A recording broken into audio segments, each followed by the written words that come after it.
কাল নীতি আয়োগের বৈঠকে প্রতিবাদ জানাবেন মুখ্যমন্ত্রী, সেই খবর আপনাদের শুরুতেই দেব। কোনো মতেই বঙ্গভঙ্গ হতে দেব না, সব বিরোধীর দাবি নিয়ে কাল সোচ্চার হব। প্ল্যানিং কমিশন ফিরিয়ে আনার দাবিতে সোচ্চার মমতা বন্দ্যোপাধ্যায়। কাল নীতি আয়োগের বৈঠকে প্রতিবাদ জানাবেন মুখ্যমন্ত্রী, কোনো মতেই বঙ্গভঙ্গ হতে দেব না, সব বিরোধীর দাবি নিয়ে কাল সোচ্চার হব। প্ল্যানিং কমিশন ফিরিয়ে আনার দাবিতে সোচ্চার মমতা বন্দ্যোপাধ্যায়।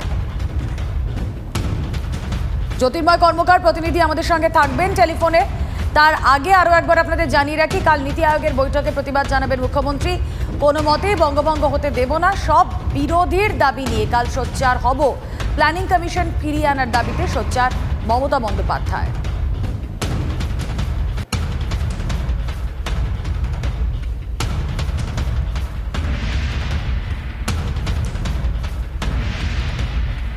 फैसला का बात नहीं कहा, मैंने बोला कि अगर इसको बारे में एक कोऑर्डिनेशन होगा तो तब भी हमारा पता चलता है।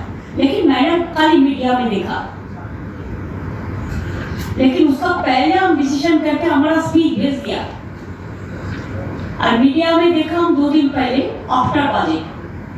ये हक है उसको कहने का कि after budget they have seen they are different, after budget I have seen also you are different, but because of the better interest हमने आया,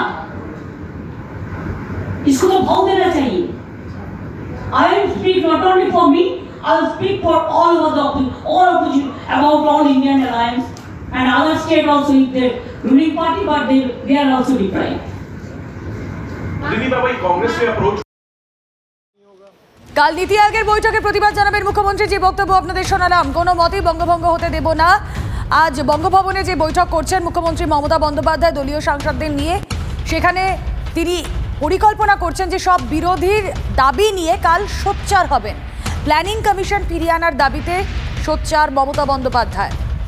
কোনো মতেই বঙ্গভঙ্গ হতে দেব না, কাল নীতি আয়োগের বৈঠকের প্রতিবাদ। যে প্রতিবাদের কথা বিমানবন্দরে দিল্লির উদ্দেশ্যে রওনা দেওয়ার আগেই জানিয়ে গিয়েছিলেন মমতা বন্দ্যোপাধ্যায়।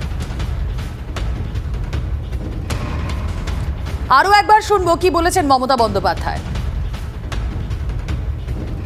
फैसला का बात नहीं कहा, मैंने बोला कि अगर इसको बारे में एक कोऑर्डिनेशन होगा तो तब भी हमारा पता चलता है। लेकिन मैंने कल मीडिया में देखा, लेकिन उसका पहले हम डिसीजन करके हमारा स्पीच भेज दिया और मीडिया में देखा हम 2 दिन पहले आफ्टर बजट। ये हक है उसको कहने का कि after budget they have seen they are different, after budget I have seen also you are different, but because of the better interest हमने आया, इसको तो भाव देना चाहिए।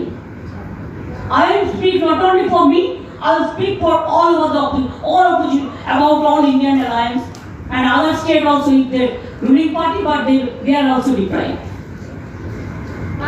कांग्रेस से अप्रोच আমরা কথা বলবো এই মুহূর্তে বিজেপি নেতা সজল ঘোষ রয়েছেন আমাদের সঙ্গে।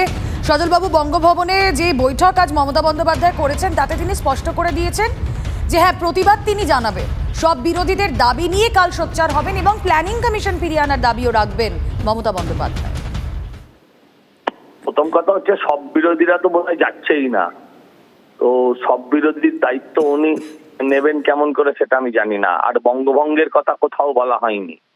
হ্যাঁ, কিছু জায়গায় কেন্দ্রীয় হস্তক্ষেপের কথা বলা হয়েছে। কেন্দ্রীয় শাসন মানে হচ্ছে কেন্দ্রীয় হস্তক্ষেপ, তার মানে এই নয় যে সেই রাজ্যটাকে আলাদা করে দেওয়ার কথা কোথাও বলা হয়েছে। এটা তো ঠিক যে ডেমোগ্রাফি চেঞ্জ হচ্ছে, এটা তো ঠিক। যারা আদি বাসিন্দা, আদিবাসী নয় আদি বাসিন্দা যারা, তাদের জন্য সেটা মারাত্মক হচ্ছে। মুর্শিদাবাদের এমএলএ সাহস পায় কোত্থেকে যে তিনি বলবেন যে হিন্দুদেরকে কেটে জলে ভাগীরথীর জলে ভাসিয়ে দেওয়া হবে?